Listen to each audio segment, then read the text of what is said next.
Man, imagine being stranded in the middle of nowhere, freezing winds slicing through your skin, your stomach clawing at itself from hunger, and the only way to survive is to eat another human being. Sounds like a horror movie, right? But this really happened, and not in some distant prehistoric time. No, this went down in the 19th century, and when the truth came out, it shocked the entire world.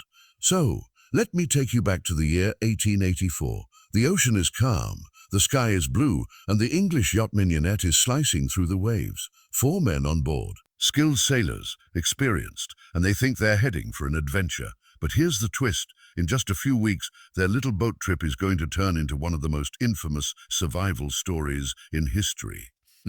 About halfway into their voyage from England to Australia, the Mignonette hits trouble. I'm talking nightmare trouble. They're way out in the open sea when a massive wave slams into them. The yacht, done for, it sinks like a rock. Now the 4 men are in this tiny open lifeboat, drifting in the middle of the ocean with almost no supplies. They got 2 tins of turnips. That's it. No water, no other food, just the endless blue sea all around and the sun beating down like it wants to fry them alive. At first they try to ration what they have. A few bites of turnip here, a sip of rainwater when it falls. But days pass, 10 days, 12. The hunger is tearing through them, and dehydration is making them hallucinate. They can barely stand. They're skin and bone. And then there's Richard Parker. He's the youngest, just 17 years old, a cabin boy, not as experienced as the others. And here's where it starts to get dark.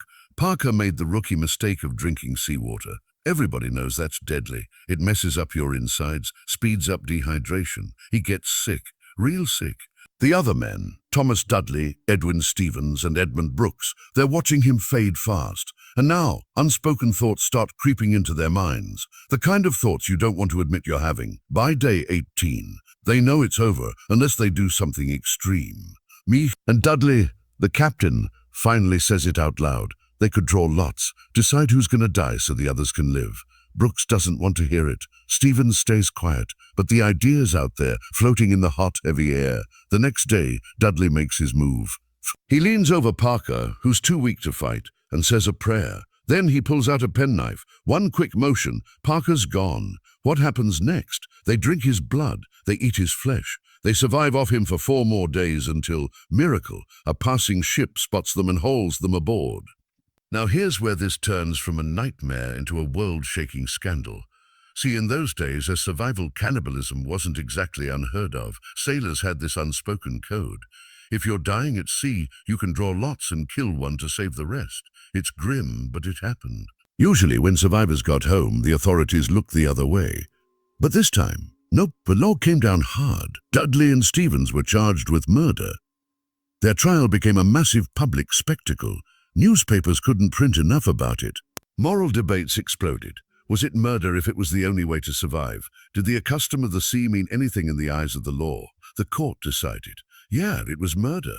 No excuses. They were sentenced to death. The whole world gasped. Eventually, their sentences got reduced to 6 months in prison, but the damage was done. The case became a landmark in legal history, R.V. Dudley and Stevens, and even today, it's still taught in law schools all over the world. But here's the thing nobody talks about, the human side of it.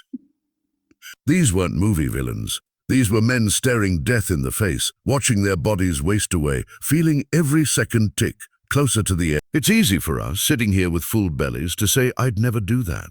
But out there, starving, alone, your brain changes. Your morality bends. You're not thinking about laws or what's a writer. You're thinking about one thing, making it to tomorrow. The Parker case, that's what they called it, didn't just shock people because of the cannibalism. It shocked them because it ripped open that uncomfortable truth. Under enough pressure, any of us could cross lines we swore we'd never cross.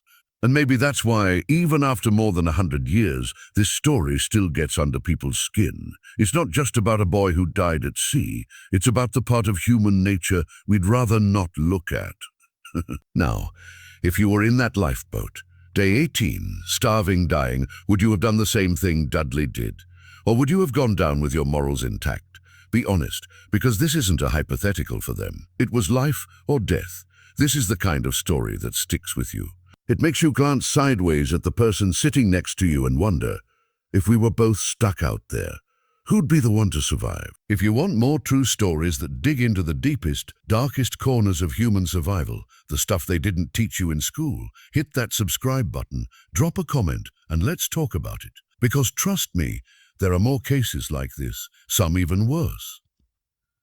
And next time you're sitting down to a nice dinner, maybe, just maybe, you'll remember Richard Parker and be thankful you never had to make the choice that those men did.